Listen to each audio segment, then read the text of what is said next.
उत्तर भारत में आप कह सकते हैं सबसे गर्म महीना होता है अप्रैल मई। जून में तो फिर मानसून आ जाता है तो कुछ बारिश वारिश हो जाती है, और अभी तो लू चल ही रही है। लू जब चलती है तो वो बहुत मामलों में तो जानलेवा हो जाती है। कि अभी मैं एक देख रहा था, वायरल है सोशल मीडिया पर, पता नहीं उसमें कितनी सच्चाई है।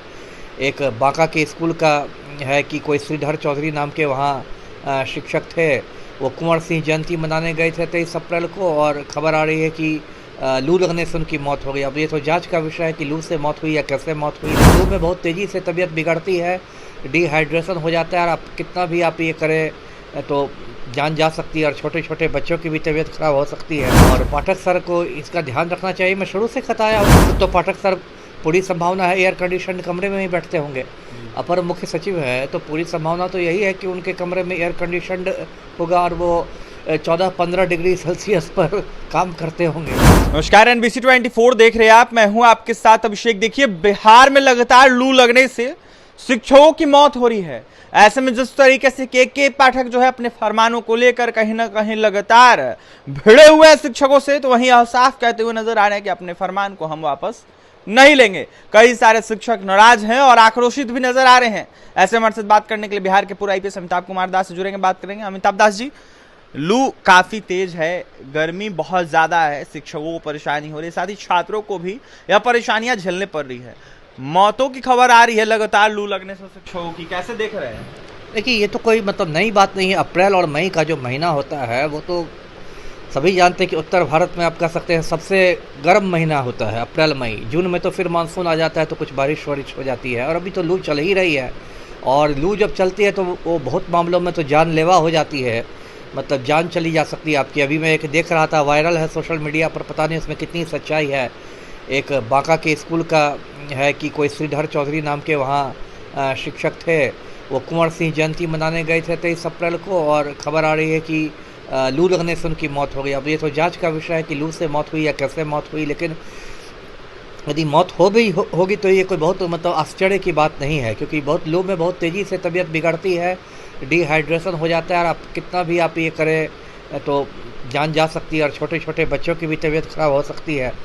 तो ये तो एक है ही बात, और पाठक सर को इसका ध्यान रखना चाहिए। मैं शुरू से बताया हूँ कि ठीक है, शैक्षणिक अराजकता ख़त्म होनी चाहिए, लेकिन उसको एक मानवीय दृष्टिकोण के साथ ना आपको काम करना है कि आप सबको एकदम गन्ने की तरह पराई कर देंगे।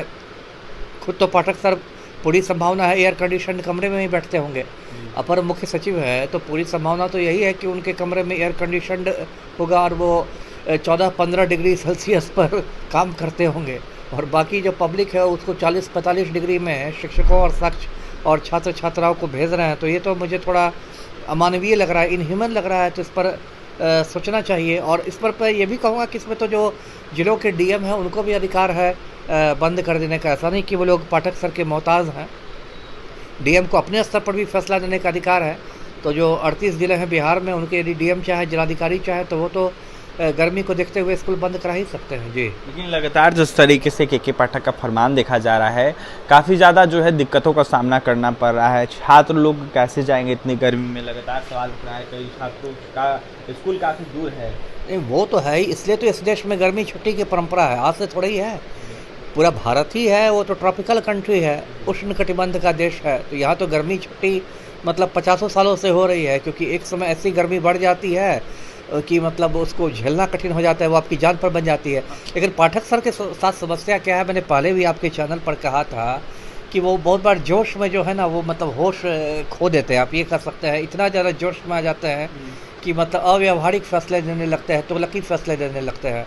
तो इस पर तो कुछ करना चाहिए। अब तो यहाँ तक लोग कह रहे हैं, राजनीतिक विश्लेषक, कि पाठक सर के फैसलों की वजह से इस लोकसभा चुनाव में पलटू राम को भी नुकसान उठाना पड़ सकता है। अमिताभ दास जी, जिस तरीके से के पाठक का फरमान देखने को मिल रहा है, ऐसे में जिस तरीके से स्कूली शिक्षकों पर कार्रवाई की जा रही है, जिस एजेंसी को काम दिया गया, ठेका दिया गया कह सकते हैं, उन एजेंसियों के द्वारा शिक्षकों को प्रताड़ित किया जा रहा है। शिक्षक संगठन आरोप लगा रहे हैं, यह कहते हुए नजर आ रहे हैं कि जिस तरीके से BRS और BRP के द्वारा जांच करवाया जा रहा है, वो लोग वसूली एजेंट है, वसूली कर रहे हैं। कितनी सच्चाई है? अब देखिए, कुछ शिकायतें तो मुझे भी मिली है। अब इस देश में समस्या क्या है कि जिसको भी थोड़ा पावर दे दो तो उस पावर का पहले दुरुपयोग करना शुरू करता है। वही बात इन लोग के साथ भी है। इनको यदि शिक्षकों की निगरानी का अधिकार दे दिया गया, शिक्षकों की हाजिरी देखने का ये, तो इसमें से जो आपने कहा कि वसूली वाली बात शुरू हो गई है कि भाई पैसे दो नहीं तो हाजिरी काट दी जाएगी, ये हो जाएगा, शिकायत कर दी जाएगी। और शिक्षक संघों ने बाकायदा ये मतलब इल्ज़ाम लगाया भी है।